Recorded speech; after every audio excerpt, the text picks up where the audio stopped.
ঠিক আছে, আমার কথা না ভুলে যাচ্ছে, যদি ভুল হয় আমার ধরে দিই, কারণ আমার তো একটা লাইন হচ্ছে তোমার যেটা কারেকশন দেওয়া তো কারেকশন দেওয়া, সেইটা ওরা দাবি করেছে যে এটা সমাধান করে করা হোক। এরা আসছিল সেটা করতে। আমরা এখানে মুরব্বীরা জামাতের পক্ষ থেকে, আমি জামাতের জেলা সহকারী সেক্রেটারি, ইনি হচ্ছে উপজেলা সেক্রেটারি, ইনি হচ্ছে জামাতের জেলা কর্মপরিষদ।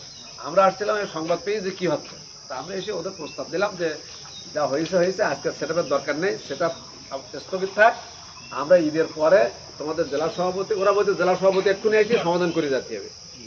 আর আমরা একটা প্রস্তাব দিচ্ছি যে জেলা সেক্রেটারি বা জেলা সেক্রেটারি, আমাদের জেলা সেক্রেটারি, তোমাদের জেলা সভাপতি, আরও যাদের লাগে নিয়ে ঈদের পরে আমরা এটা একটা সমাধানের দিকে যাবো।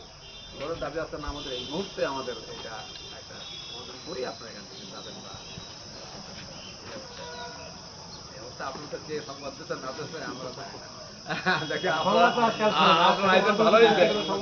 আপনারা এসেছেন ভালো হয়েছে, ধন্যবাদ দিচ্ছি, কিন্তু আমরা নিজেরা আমরা এটা করবো, আমরা পাচ্ছিলাম না। তো আপনারা এসে ধন্যবাদ জানাচ্ছি। এখন এটা নিষ্পত্তি করা যায়। আর তোমাদের কথা